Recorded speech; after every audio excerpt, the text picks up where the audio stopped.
Good morning, good afternoon, and good evening. Welcome to From Heroes to Icons. I'm Jason. Welcome to my channel today, or welcome back. This is another episode of On the Run. Today we will be talking about Avengers Forever. Not the new one that's coming out, but the old one by Kurt Busiek and Carlos Pacheco. To me, maybe one of the best modern day Avengers stories ever. Just got finished rereading it maybe about a week or so ago. Wanted to make the video right after things came up.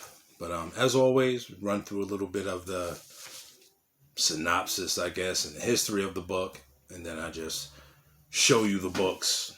On this channel here, we try to do videos that will show you not just spec books or books to buy or whatever, but books that are a good run, good writing, good artists. So, Avengers Forever was I guess they call it a maxi series now. 12 issues, cardstock covers, I guess. First published in 1998. As I said before, written by Kurt Busiek and art by Carlos Pacheco. You see me written? Looking down, got my notes here.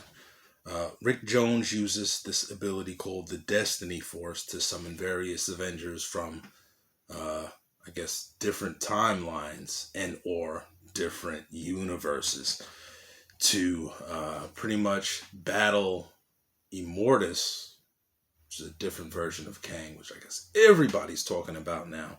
But Kang, Immortus, the red dude that he is, he who remains and all of that stuff, is a really big part of this. Time travel, leap into different universes and all of that is a really, really big thing. And pretty much like the premise of it is them saving Rick Jones and saving the multiverse. It's a big mess with Immortus and Kang. And as I said before, definitely one of the coolest storylines ever made. And primarily, I was reading the Kurt Busiek, George Perez run when this came out, I believe. And because of Kurt Busiek, great writer. And Carlos Pacheco, I think he was coming right off of Uncanny X-Men. So definitely was an enjoyable read. The team, which was kind of weird, not the most powerful people on the Avengers, but definitely people that are not prolific, I'll say, in the Marvel Cinematic Universe. But in this book, stellar. He had Captain America. He was, I think he had just witnessed one of the senators or something like that killing himself, but he was like super hyped up. He had like way more strength and endurance and all of that than he like ever had. He was like actually, instead of being like metahuman, he was at like a superhuman performance level. Yellow Jacket, which we know is a persona of Hank Pym, totally bonkers at the time. Hawkeye, when he was just coming off being a version of Goliath, he had like the ability to grow like Giant Man. And speaking of, we have Hank Pym, Giant Man, who was pretty much cool, calm, and collected, the much more scientific and mentally stable version of Hank Pym. We have the Wasp, which is actually from the timeline of the George Perez, Kurt Busiek 90s Avengers. Songbird, who apparently joins the Avengers later and is actually at this time part of the team known as the Thunderbolts, who are villains, dubbing as superheroes. And Captain Marvel, the son, I believe, of Marvel. I think this is Noah Vel, I believe. Really cool character. Got disintegrated later on in the Avengers by Baron Zemo. But when you have megalomaniac villains, they can even take out cosmic type characters. I have the entire run here, one variant, and the original, do it on this side, the original trade paperback, pretty hefty monster right here. They just republished this maybe about a month or so ago. I seen it at the comic shop. As I said, incredible, incredible art there. But this right here is definitely a great read. Still have it in the plastic, primarily because the last 3 pages are falling out. As we know, when they did the books like this, it's all glued together. But I read the book to death, so now the page is falling out. I will say this: every chapter or every issue, it starts with a really nice splash page, which I think I should show you guys at least a few of them. Really, probably won't get a really good look from the trade paperback, but Carlos Pacheco really did his thing in this. The human form that he shows is fantastic. Okay, all of the chapters or issues begins with a splash page, which this is the team right here. Just a regular splash page right there. Everybody gathered together. But after issue 1, the initial story opens with a double page spread. And as you can see, Kang with the Gax just cutting loose on dudes. And the amount of detail that Carlos Pacheco was able to put into these pages, phenomenal. And I have to say, I love his art, primarily because of the way, the shape, and the dynamic poses of the characters. This is issue number 3, where they're actually, I believe, in limbo, storming the citadel of Kang. Just gorgeous there. So start off with issue number 1, and from what I know, I'm not really, I don't spec, so I don't really know, but these books should be pretty cheap, pretty much, except for the ones with Kang on the cover, probably. But you should be able to get each of these issues no more than $2 to $3 a piece, plus shipping, if you're getting them off of eBay. So issue number 1, at this time, Rick Jones was wheelchair stricken, but when he is endued with the Destiny Force, he gains his ability to walk back. And not only that, as the Destiny Force grows in him, he becomes very Captain America-ish, which is pretty dope. And the language used in this is, it's extremely dated. Issue number 2, we get the team there, everybody lined up, and the sands of time dripping on Giant Man's shoulders over there. And issue number 3, this is one of the issues I believe I have the cover A's. Each, I think, depending on, not all of them had cover B's, but some of them were done by like variant artists, and nothing too spectacular. And this is one of the issues. This is issue number 4. Issue number 3. That is going for a few more bucks. Still not too expensive, but definitely a book you should have in your collection if you're, I guess, an MCU specker, or even if you're just an Avengers fan. I will note one cool thing about the trade paperback before I go on. If there were tie-ins, if there were references from old comic book stories that were referenced in Avengers Forever, I don't know if the new trade paperback does this, but the first printing that I have here, if there are references to prior stories, there are pages. There's one page at the back of each story that shows you where, there the page go, where all of the references come that they reference back to in this story, why they time jump, rehash of the stories, etc. Show you the variant last.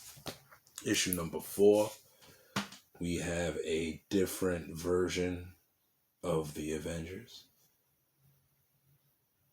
I believe that's the Black Panther.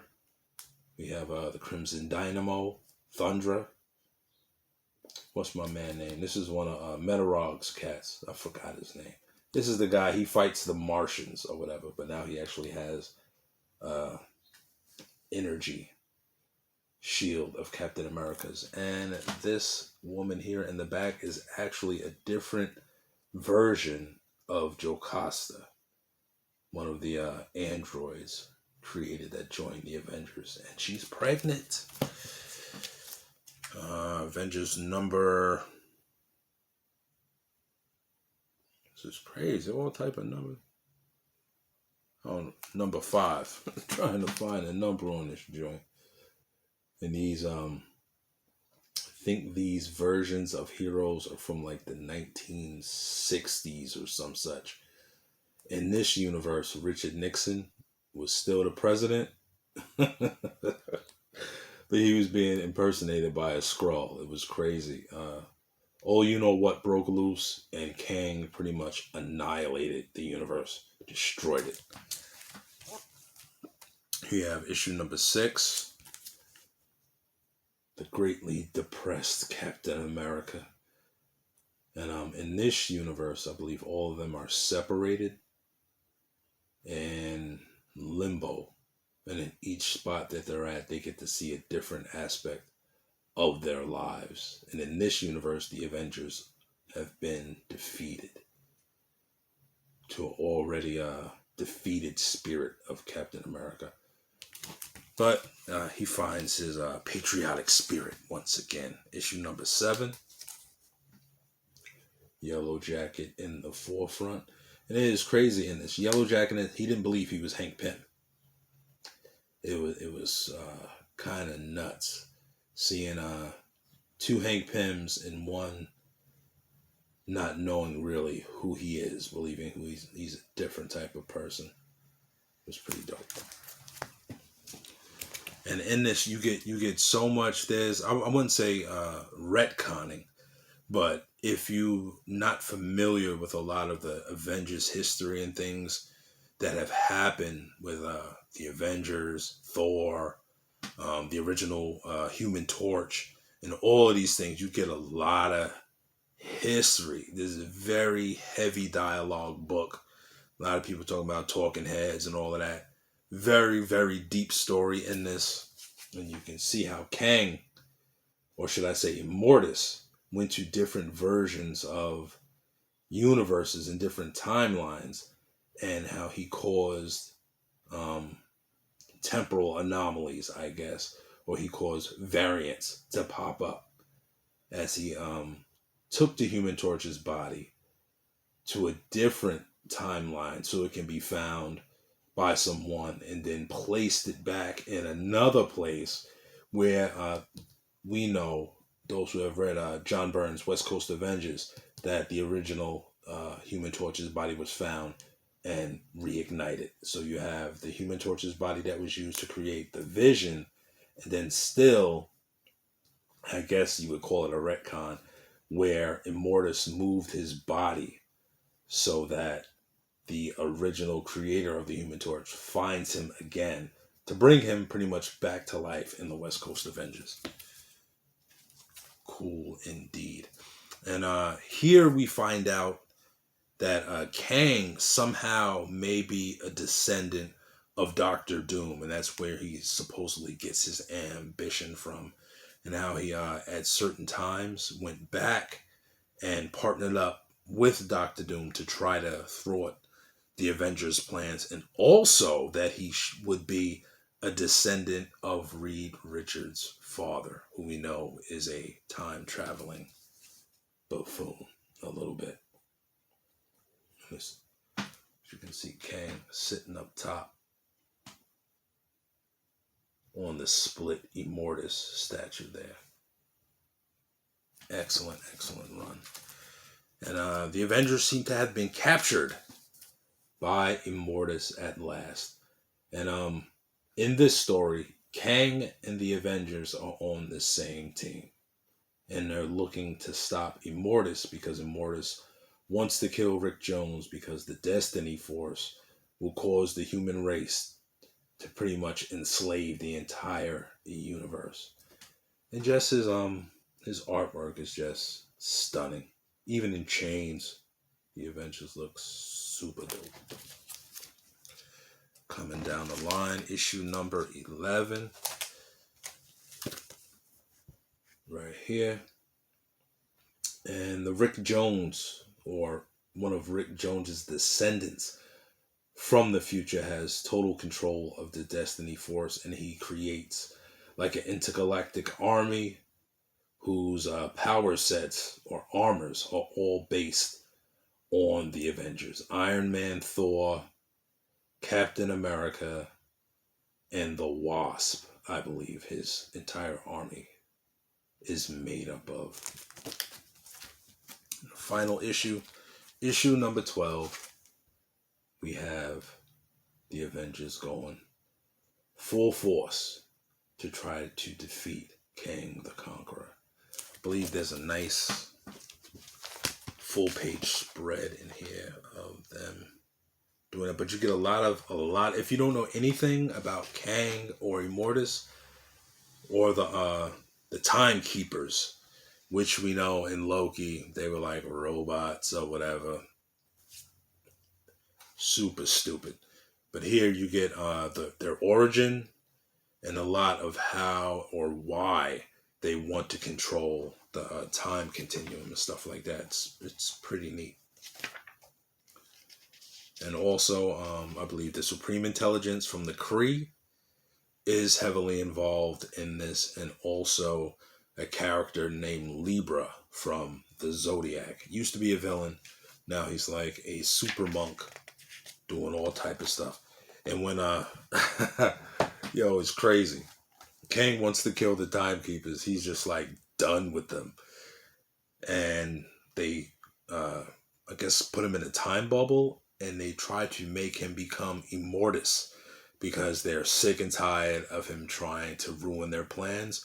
So they're actually ripping Immortus from Kang's body.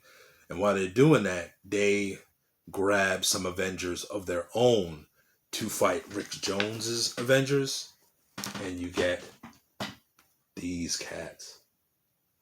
And anyone that has read The New Warriors know we have like an all black or all Egyptian Avengers right here, which is pretty dope.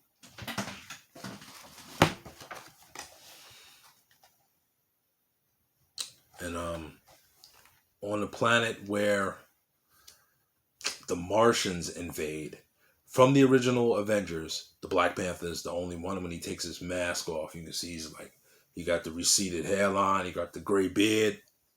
It's crazy. Really great stuff though.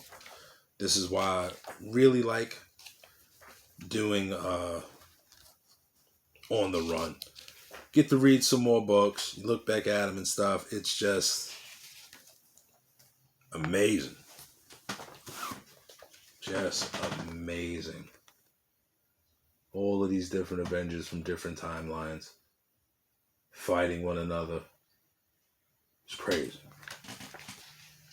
And I think before that, we get the Wasp making the call for the Avengers to assemble. Woo!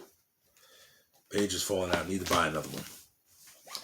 And the only variant that I had was a variant of number 1. Got it before it jumped in price. Me personally, I just wanted it because Carlos Pacheco did a variant cover. And of course, it is none other than Kang the Conqueror. And this goes for a little bit. I think this can go almost for 100 in a very fine near mint condition. Slabbed. I have no idea. I don't follow that. But that is it, people. That is On the Run, Avengers Forever. Hope you have enjoyed this video. Please make sure to like, share, and subscribe. And I will see you next time. As always, be great and do great. Peace.